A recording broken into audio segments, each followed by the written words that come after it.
Niacin, also known as vitamin B3, is often praised for its ability to raise HDL, good, cholesterol and lower LDL, bad, cholesterol and triglycerides.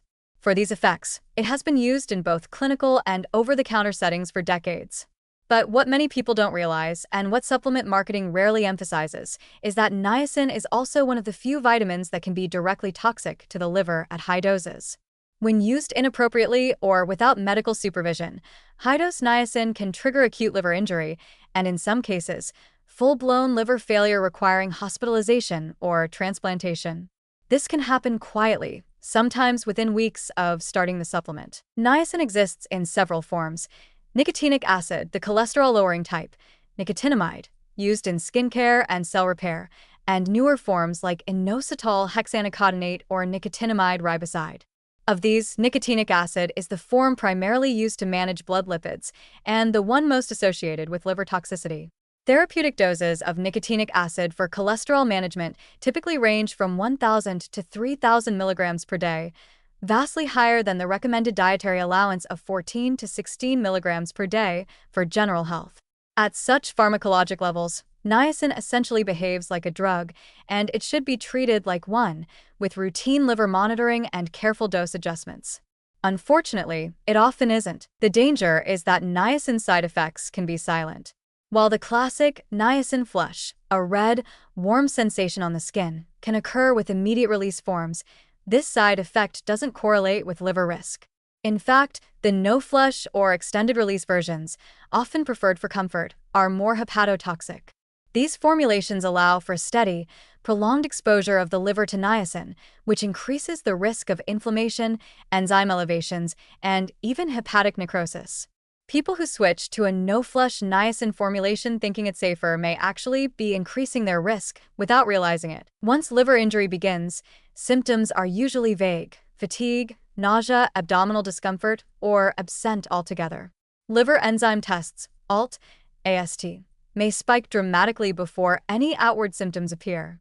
In the most severe cases, this can progress to liver failure, characterized by jaundice, confusion from ammonia buildup, bleeding, and fluid retention. There are multiple published case reports of healthy individuals developing liver failure within just a few weeks of taking high-dose niacin, sometimes even from over-the-counter products. Recovery can take months, and in extreme cases, a liver transplant is the only option. Complicating matters further, many people use niacin in combination with other supplements or medications that also affect the liver, such as red yeast rice, which contains a statin-like compound, green tea extract, or acetaminophen. These combinations can compound the strain on hepatic metabolism, increasing the likelihood of injury. Alcohol use, which is common in people concerned about cholesterol or heart disease, can amplify niacin's hepatotoxicity by reducing the liver's antioxidant defenses. There is also a misconception that because niacin is a vitamin, it's safe to experiment with higher doses on one's own. But this is a dangerous assumption.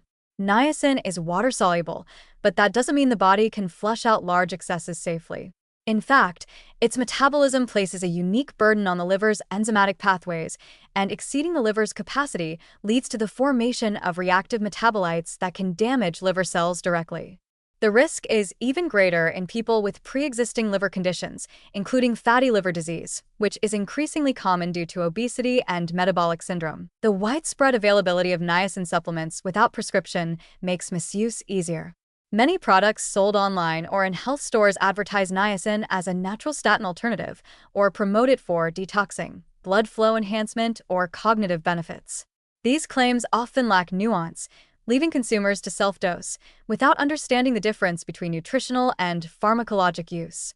Some even use high-dose niacin to attempt to cleanse their bodies before drug tests, a practice that is not only ineffective but can be extremely dangerous, especially when repeated. Safe use of niacin, when appropriate, requires medical oversight.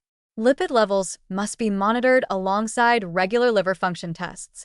Doses should start low and increase gradually, and patients should be warned about the signs of liver stress. It's also essential to distinguish between different niacin formulations, as their liver risks vary. Extended-release forms are the most toxic, immediate release is less so, and flush-free versions often don't affect cholesterol at all but may still carry hepatic risks at high doses. For the average person, Dietary intake of niacin from food, like meat, fish, and whole grains, is more than sufficient. Those seeking to improve their lipid profile should consider evidence-based interventions like diet, exercise, weight loss, and, when needed, prescription medications that are monitored for safety. Niacin, if used, should never be casually added on top of other therapies, nor should it replace medical treatment unless under direct physician guidance. In summary, niacin's potential to lower cholesterol must be weighed against its real, and sometimes rapid, capacity to harm the liver. The transition from helpful to harmful can occur in a matter of weeks, especially when high doses are used without lab monitoring. Supplements are often perceived as harmless because they're natural or vitamin-based, but niacin is a powerful compound with drug-like effects and drug-like risks. Treating it casually is a gamble with liver health, one that too often ends in damage that could have been prevented.